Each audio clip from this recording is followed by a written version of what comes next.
Hello, my name is Sharon Critshlow and I'm here today to talk to you about tackling anxiety through the power of emotional intelligence. Now, 2020 and now into 2021 has been really challenging for a lot of people. And so one of the things that we've noticed at Discover Your Bounce is that some people have been displaying anxieties where perhaps they've never been anxious before. And so this talk is actually having a look at all the different ways that maybe you may be displaying anxiety without realizing it, and also a background to emotional intelligence to see a pathway through that.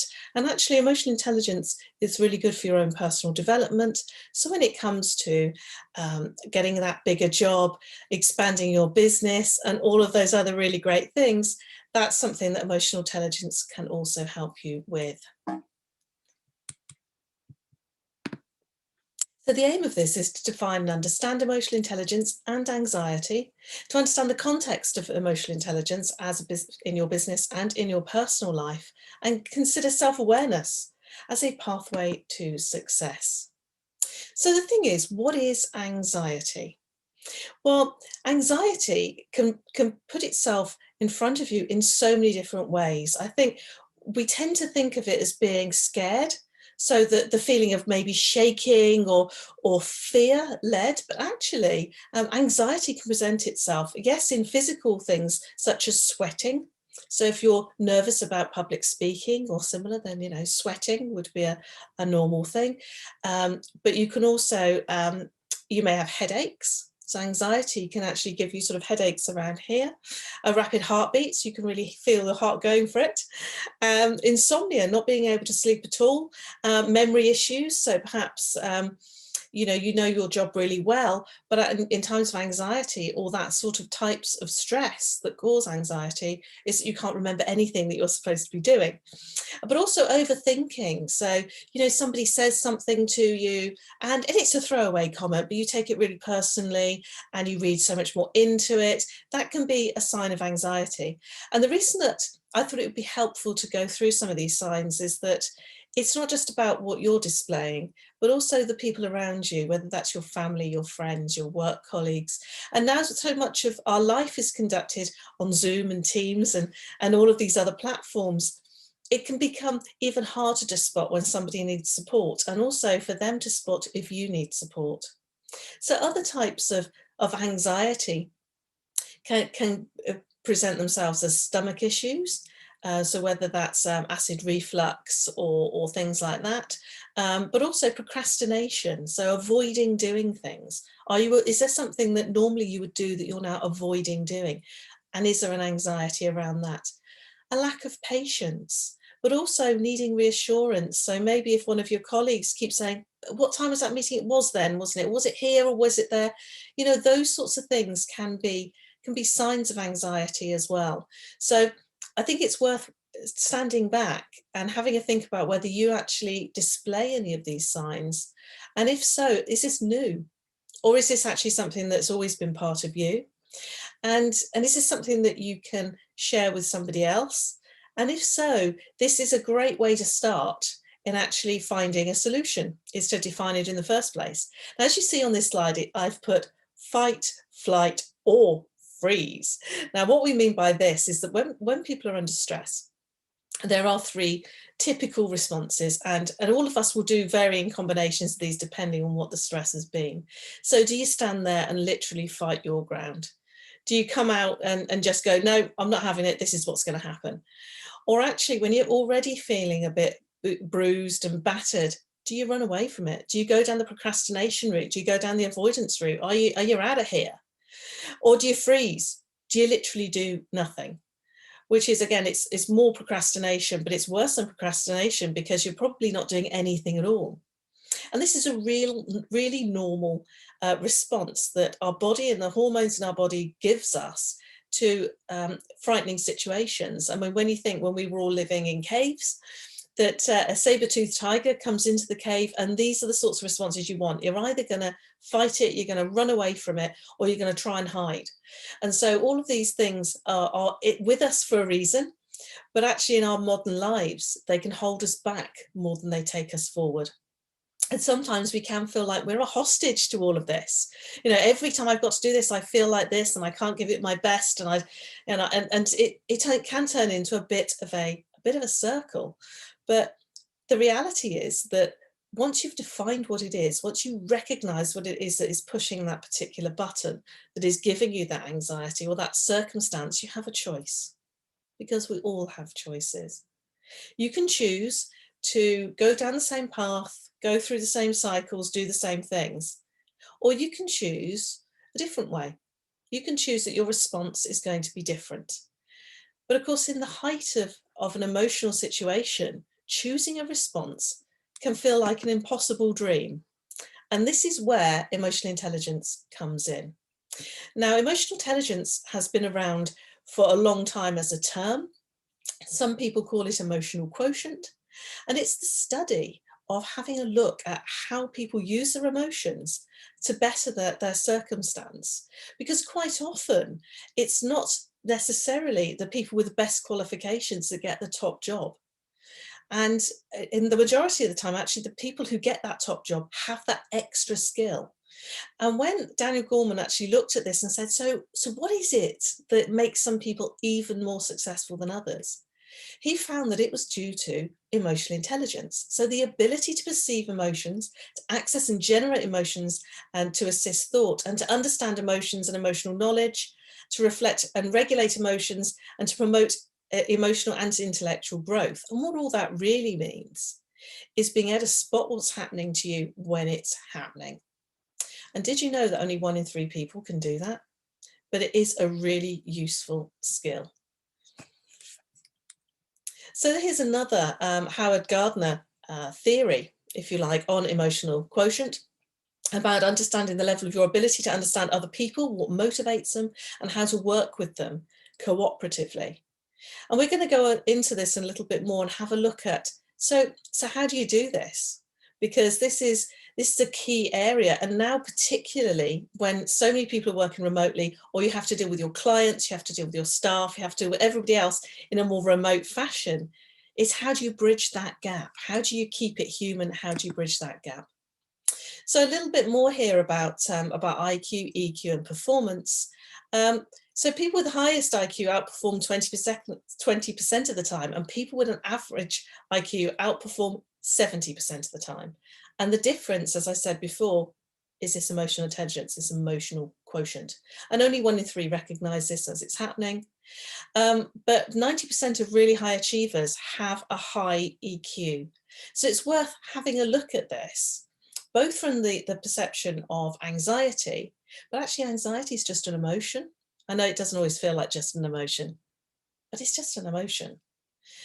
And actually understanding what causes that will give you so much more when it comes to really getting on, really driving your business or really driving your career and all your relationships as well.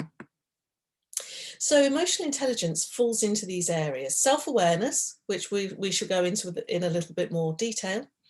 And that will certainly help with tackling anxieties. Self-management, so what are you going to do having recognised what's going on for you? Social awareness, how can you take what you now know into a wider context?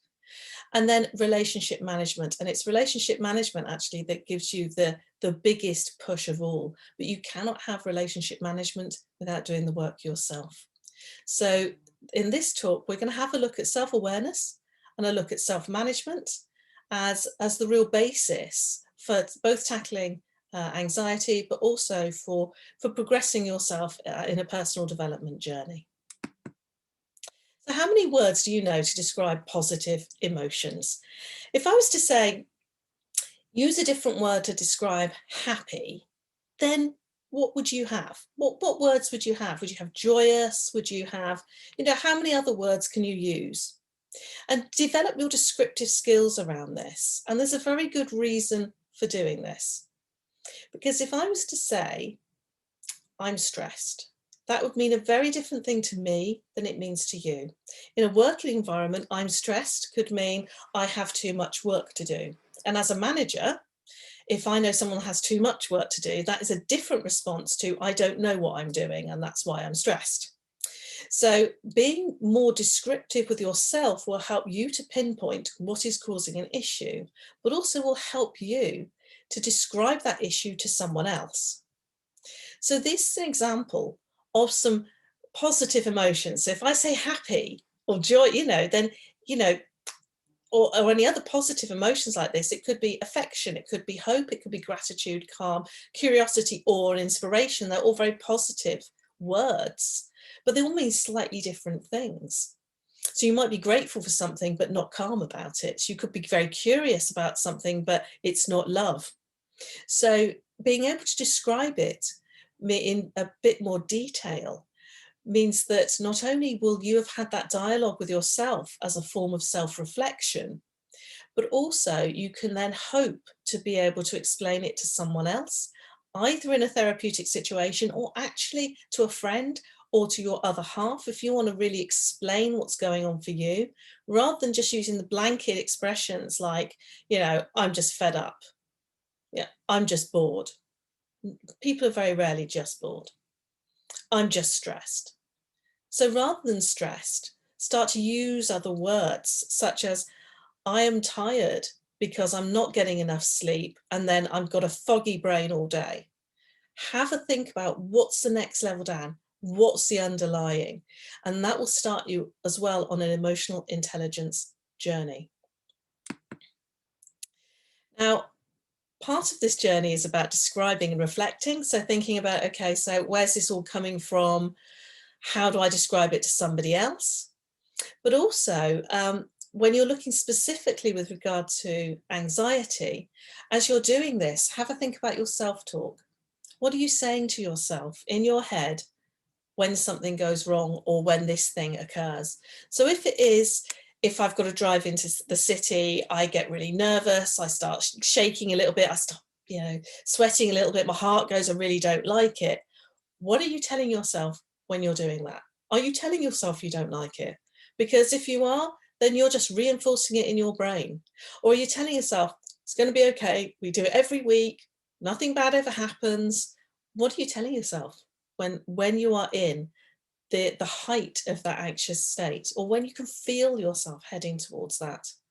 And also, so what's your wind down routine? Anxiety often appears in one form and then stays with you throughout the day. So what are you telling yourself in between items or at the end of the day? What is your wind down or your cut off from something so that you can let it go, so you can leave it behind? At the end of the day, it's really useful to obviously to have a good night's sleep. And to do that, you might want to think about having your wind down routine at the end of the day. So in order to get the very best quality sleep that you can. And what that can be is think of yourself and treat yourself as though you were a small child. So a small child would not have spicy food, a bottle of wine, and then watch a horror movie on the telly and then go to bed, because all those things are stimulation. And actually, you wouldn't do that to a child. It'd have a small meal, it'll have a nice story, you'll make sure that the room's dark enough and quiet enough. So have a think about your inner child and do a wind down routine for that part of you so that you are in the calmest state that you can be when you go to bed. And I've put here, list before sleeping. So if you tend to wake up in the night and think, oh, that's another thing I need to do, that's another thing, and if that's the sort of thing that's perpetuating your anxiety, make your list at the end of your working day or at the end of your family day of all the things you're going to do the next day, and leave it there and leave that behind you and go and have some rest. You can also journal, and journal can take a number of different ways. So it can be a diary of what actually happened today. It can be a diary about how you felt about what happened today. And I certainly know in my personal life, when I've had previous businesses and it's been incredibly, as it were, stressful, it's been very busy, and I've had people that have not always been very cooperative around me. But I found that being very descriptive with the written word helped me immensely, because it meant I could let it go. Now, some people, they write it down on a piece of paper and they shred it, they burn it, they literally let it go. Some people keep it in a journal and they just, the moment they close their journal, as far as they're concerned, it is gone. And you tell yourself, I'm letting it go. It no longer serves me. Because this is something actually that people with a high EQ are really good at. is deciding what serves them or what doesn't serve them. So if the outcome doesn't serve you, then do not keep hold of it. Which is another thing here. We say, speak to someone who is not emotionally invested. And what do we mean by this is, if someone's been mean to you at work, you can tell your mum and your mum will be totally on your side, but they are kind of emotionally invested. Whereas maybe your aunt isn't so emotionally invested, or maybe one of your friends isn't so emotionally invested. So talk to somebody who's really good at controlling their emotions and run past them what's happened and get a different perspective, because you might be exacerbating the situation because you've made it bigger in your mind than it really needed to be. And maybe that different perspective may help you both with the anxiety or the anger or however it is now presenting itself. But also it's a good way of finding another way to deal with emotional intelligence. It's finding another way of looking at things, because this is all about perspective taking. So learning from somebody else about how they view things may mean that then when you're in the height of something and somebody pushes those buttons again in you, that you think, I don't know, do I want that button to be pushed? Or I know what you're doing and I'm not going to fall for it. It gives you more choices. So the first thing I would say here is get to know yourself. And moving on from it gives you more choices, the first thing to do when somebody does push your buttons, and we all know people who do this to us, we all know that the moment your mother talks about your weight, your heckles go up and you think, I'm going to scream, I'm going to scream. And whoever it is and whatever the circumstance is, there will be people in your life and they'll know exactly what to say to get a rise out of you. But you have a choice. And I'd say that the first thing that when this starts to come up is to stop and take a breath. Take a nice deep breath and observe how you are feeling, and do this descriptive that we were talking about earlier. So when somebody pushes those buttons, what's it really saying to you? Are you angry because it's unjust? Is it actually too much truth, but you're not ready to deal with it at the moment and it's none of their business? What is it? Observe what buttons it's really pushing in you. And then describe it to yourself and reflect. So think about, okay, this is what it is. This is how it feels to me. And actually, this happens a lot. Then consider your outcome. So what outcome do you want from this relationship? What outcome do you want from this circumstance? And then take action. Now, you might say, if someone's just been rude to me or has pushed a button, I don't have time to do all of that. But the reality is that the more often that you do this, the more this will just become a matter of how you conduct your life. And if there are regular circumstances or regular people that do this to you all the time, have a little bit of a reflect on the last time they did it, or when this has happened before, in advance of meeting them again or ending up in that circumstance again. Stand back and observe yourself and think, okay, they did this. So what I did was that, and that actually wasn't the outcome I wanted. Because how many times have you been in a situation where somebody's shouted something at you and you've just gone back to them, and then half an hour later you've gone, do you know what, I should have said this now, I really nailed them. But emotional intelligence gives you that opportunity to deliver that killer line, because it gives you the clarity through your emotions, not by ignoring them, but by observing them, accepting them, and then moving on, to be able to deliver that thing that you want, to get that outcome that you want. So get to know yourself. And at the end of the day, what do you want to be known for? If you are somebody that takes that rise and barks back, is that what you want to be known for? Maybe it is, depends on your circumstance, but maybe it isn't. So have a think about what it is that you're doing in response to some of these things. And is it that you're running away from situations, that people do things and then you run away from it? You go for the extreme flight mode. And have a think about if that's what you want to be you. Because, you know, every day is a new day and you have the opportunity to learn and to change. And we all have that opportunity every single day. If you tried this today and it didn't work, try it again tomorrow, try it again the day after, describe it in different ways, reflect on it in different ways, go and speak to people who are good at doing this and learn this skill. Because I can honestly say, having spent 20 years in boardrooms, mostly full of men, mostly men 20 years older than me, my ability to be able to hold my own stuff together and actually be able to do this and be outcome focused has been 100% why I've been so successful.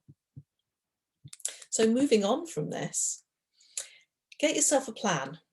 Stop treating your feelings as good or bad. You know, this happens and I feel like this. It's not good or bad, it's just a feeling and it won't stay. And, you know, within half an hour, you'll have another feeling. And then tomorrow you'll have a whole other range of feelings. So stop thinking of them as good or bad. They're just feelings. Acknowledge them, but they're just feelings. And stop and ask yourself why you do the things you do. So if you are in a perpetual motion of this happens and that happens, why are you doing it? What happened if you didn't do it? Now there's a thought.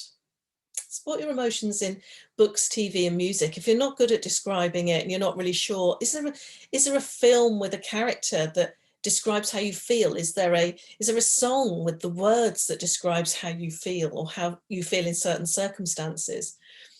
And have a think about the ones that you really connect with and why you connect with them, because they may be describing or reflecting back to you something about you. Get to know yourself under stress as well, because when we're in a nice calm state, we may think and believe and have and be outcome focused in one way, but then under stress, when the pressure's on, when we're really busy, when lots of things are happening and not everything's gone right, we may have a different response. So get to know what happens when you are under stress. Now, I'm an accountant. I've been an accountant for over 20 years. And I know that when I'm stressed, because I start to go back to the numbers all the time. So I start to decide that the VAT return, I must get on top of that, even if it's not due in for months. So, and I know that that is a trigger for me because that's going back to my safe place. That's going back to old skills. So I know what happens to me under stress, and so does my business partner, interestingly. And get to know who and what pushes your buttons. Think about when your anxieties have risen. What's caused it? Who's caused it? What circumstances about it? Be familiar with that. Be comfortable with talking about that. And then it gives you a chance to do something about it and lean into that discomfort. These are all new skills. This is on a whole new way of looking at things. But give it a go. I mean, what's the worst that could happen? You'll learn something about yourself. And then think of self-management as well. So in the moment, and when you're looking at moving forward, what are you going to do? You can count to 10. And I know my grandmother used to say this, you know, before you actually lose your temper, could you count to 10? But take that pause. And if you think that if somebody's just said to me, I can't just pause because that's going to look a bit strange. Another thing you can do is to ask them to repeat themselves, particularly if what they've said is quite rude to you. Because quite often they're just acting off their emotions. So they'll say something and then you say, excuse me, could you say that again, please? And it's then that they may say it exactly the same way, but chances are that because they now have to think about it, they're going to say, well, I just wanted to say was this. And actually, and they'll start to backtrack. They'll start to say, yeah, well, you know, what I really meant was this, you know, and I'm sorry if I was a bit rude then, but what I was trying to do is to get you to look at this. So, and that gives you that pause. It puts you in control of it because now they're on the back foot. But talk to somebody who's good at self-management. Talk to somebody who's really good in these situations. Ask them what they would do. Ask them what you could do that fits with your personality.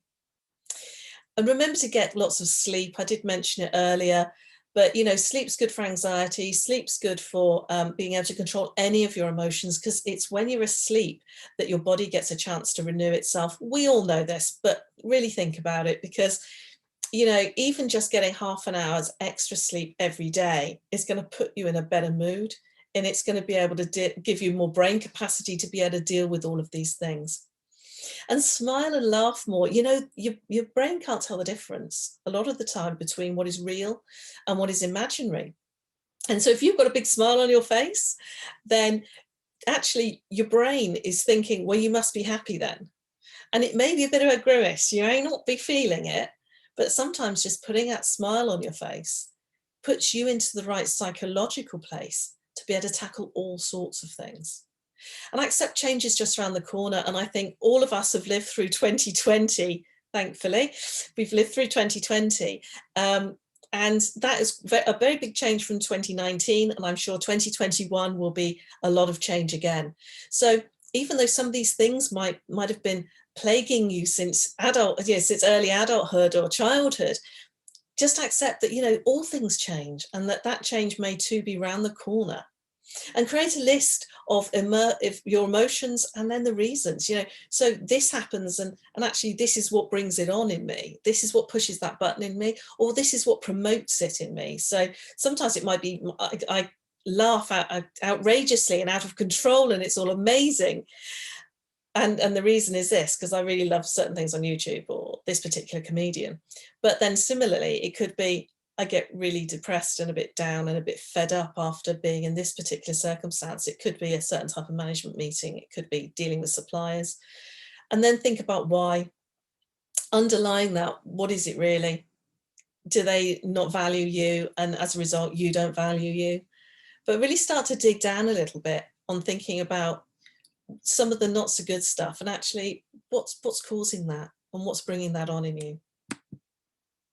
I wanted to say a little thing actually about empathy versus sympathy. Being a good leader with emotional intelligence often comes down to empathy. So being able to see things from other people's perspectives and understand and share those feelings. And it's not the same as sympathy. So when you think about it in this sense, if somebody has lost someone that's close to them, and you say, oh, poor you, I can't imagine what that must be like. I'm so sorry for you. What you're saying is, this is a you thing, not a me thing, and certainly not an us thing. You're saying, I'm sorry for you. You know, you're over there. You know, I'm sorry for you. Empathy is where maybe you ask a question instead. So you say, so how are things for you? I'm sorry for your loss. How are things for you? And then that's actually saying, you know, share with me and I'll share with you. I'm willing to carry some of your burden. So think about an empathetic response rather than a sympathetic response with those around you. And not only will you build closer relationships, but actually, if this is part of who you want to be this great leader, then this is going to really help you to get to know everyone around you and to build trust. And remember, empathetic people, they're really good at political awareness. They can develop others, and they're really good at service because they're interested in how other people feel. So get interested in how you feel and get interested in how other people feel. So these are some elements of emotional quotient. Do you recognize any of them in yourself? Yeah, empathy, as we just said, motivation. People with high EQs tend to be quite motivated because they don't see all of these obstacles in the way. They just see an obstacle as being a group of emotions that they can deal with. So, and also they have greater influence. They're good at building bonds between people. They're quite adaptable, not fixed mindset. They have a growth mindset. So they're not restricted by, no, this is how we have to do things. They're willing to actually sit back and listen to, okay, we'll explain and maybe we'll change. Well, maybe we won't, but maybe we will. And they're very good at self-control. So they don't just burst out at people and then have to keep going back and apologizing and everything else. And they're very aware of their own emotions. So, and they're good at aligning the goals of the group with each other, because people with a higher EQ can take a step back and see what the bigger picture looks like from a dispassionate position. It also means that they're able to see individual people's goals, and they're able to see the big goal for the organization and say, do you know what? You're really interested in saving the planet. And I know that as a business, you think, well, we're not in the business of saving the planet. But actually, what's part of your goal here fits really well with our community support area here. So this is where you fit in our organization. And that really helps people to have a sense of belonging. So what I would say is the key takeaway from here is to listen to the people around you and ask them how you are under stress, and see what they say. Do you agree? Do your responses, are they the same as what people say they are? And check in with yourself. What's pushing your buttons? What's triggering those emotions in you? And stop, observe, describe and reflect these things back to yourself. Consider what outcome you really want from this relationship, from this conversation, from the situation, and then take action. And this is the full package of how you actually build a stronger EQ for yourself. And the stronger that you can build that for yourself, the easier your self-management will be, and the more aware you will be of other people's circumstance as well. So thank you ever so much for listening. My name's Sharon Critshlow. I'm from Discover Your Bounce, and have an absolutely fantastic rest of the day. Thank you.